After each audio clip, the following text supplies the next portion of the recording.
The first punch came without warning, a sharp crack against the jaw that sent the Royal Guard's cap tumbling into the dirt. But even as the SWAT officer's gloved hand recoiled, the guard didn't flinch. He simply looked up, eyes locked like steel, and said in a calm, almost chilling voice, "You have no idea what you've just started."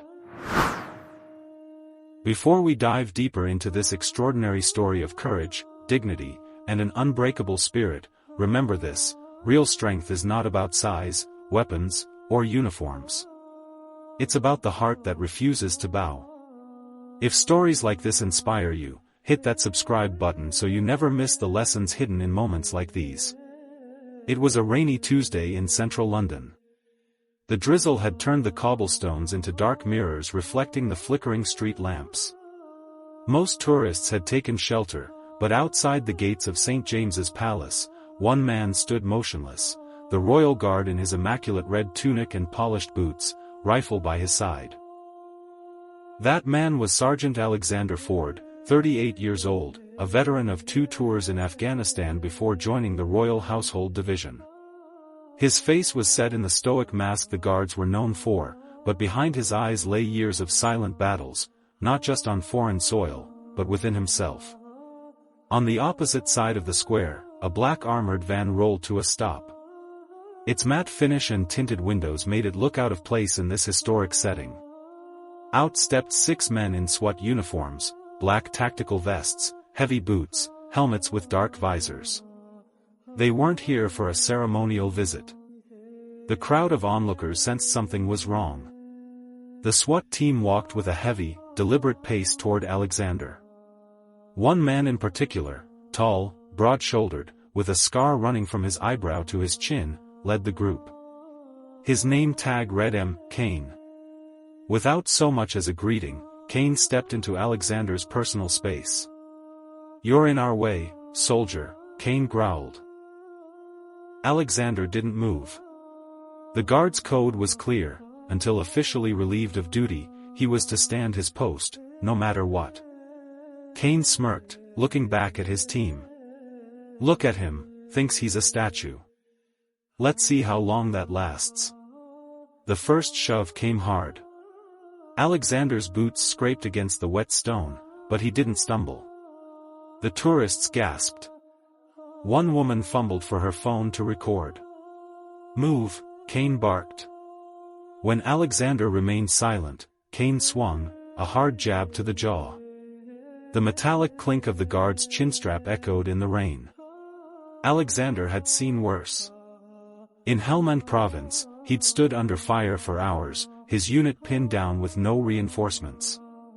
There, fear had no place, only duty did. And this moment, this test, felt strangely similar. He remembered his grandfather's words: "The measure of a man is not in how he stands when it's easy, but in how he stands when the world tries to break him." The SWAT officers began circling him, taunting, shoving, trying to provoke a reaction. But Alexander's breathing stayed steady, his gaze fixed ahead. Then Kane made a mistake. He reached for Alexander's rifle. The crowd collectively held its breath. The guard's rifle was not just ceremonial, it was a symbol of the crown, and touching it without permission was an offense. Alexander's gloved hand snapped into motion, locking Kane's wrist in a lightning-fast grip. Kane's knees buckled under the unexpected force. The other SWAT members moved in, fast. What happened next shocked everyone. In 3 precise, controlled movements, Alexander had disarmed Kane, used the rifle stock to block a second man's incoming strike, and pivoted to place himself between the attackers and the palace gates. It wasn't flashy, it was surgical. Rain dripped from his cap as he spoke for the first time. "Stand down." His voice wasn't loud, but it carried the weight of a man who'd led soldiers through hell and brought them home. Instead of backing down, Kane snarled, "Get him." The SWAT team lunged as one. And that's when a sharp whistle pierced the air. From the palace gates, a high-ranking officer in a dark trench coat stepped forward. The look in his eyes said he knew exactly who Alexander Ford really was, and the SWAT team had just made the worst mistake of their careers. The officer's voice was cold enough to cut glass. "Step away from my sergeant. Now."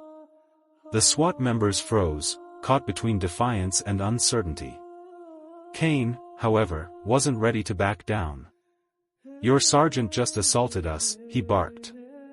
The officer, Colonel Richard Hale, decorated with more service medals than any man present, took 2 deliberate steps forward. "No. What you witnessed was restraint. If Sergeant Ford had truly acted, none of you would still be standing." The crowd murmured, phones recording from every angle. Rain plastered Alexander's hair to his forehead, but he stood tall, rifle back at his side, every inch the unshaken soldier. Colonel Hale addressed the crowd. "This man served his country with honor long before he stood guard here. He's saved more lives than you can count, including mine. And you," he turned to Kane, "just assaulted one of the finest soldiers I've ever commanded." The shift in the air was palpable. The SWAT team, once brimming with bravado, now looked like schoolboys caught cheating on an exam. Kane's jaw tightened, but his eyes darted nervously to the growing number of witnesses. Alexander didn't want revenge. He wanted respect restored, not just for himself, but for the uniform, the tradition, and every man and woman who stood in silence to protect something greater than themselves. He stepped forward, addressing the SWAT team directly. "Strength isn't in the weapon you carry. It's in the discipline to know when not to use it." Kane scoffed. "Spare me the speech." Alexander's voice rose, steady but powerful. "You think you're powerful because you can intimidate people. But the real test of a warrior is how he treats those who can't fight back. And right now, you've failed that test." Silence fell. Even the rain seemed to hold back. Colonel Hale's tone turned final. "Leave. Before you answer for this in a court-martial." The SWAT team retreated, the sound of their boots fading into the wet streets. Kane hesitated a moment longer, glaring at Alexander, but there was no victory left for him. He followed his team into the van. The crowd erupted in applause. Strangers patted Alexander on the shoulder as he resumed his position. He didn't smile. The Royal Guard doesn't break composure, but in his chest, a quiet pride burned. Later, Colonel Hale stood beside him. "You didn't just protect the gates today, Ford. You protected the honor of every soldier who's ever worn this uniform." Alexander replied simply, "That's the duty, sir. Sometimes, the world will test you in public, hoping to see you break. But your strength lies not in the fight you start, but in the fight you prevent, even when you have every reason to strike back." The rain eased.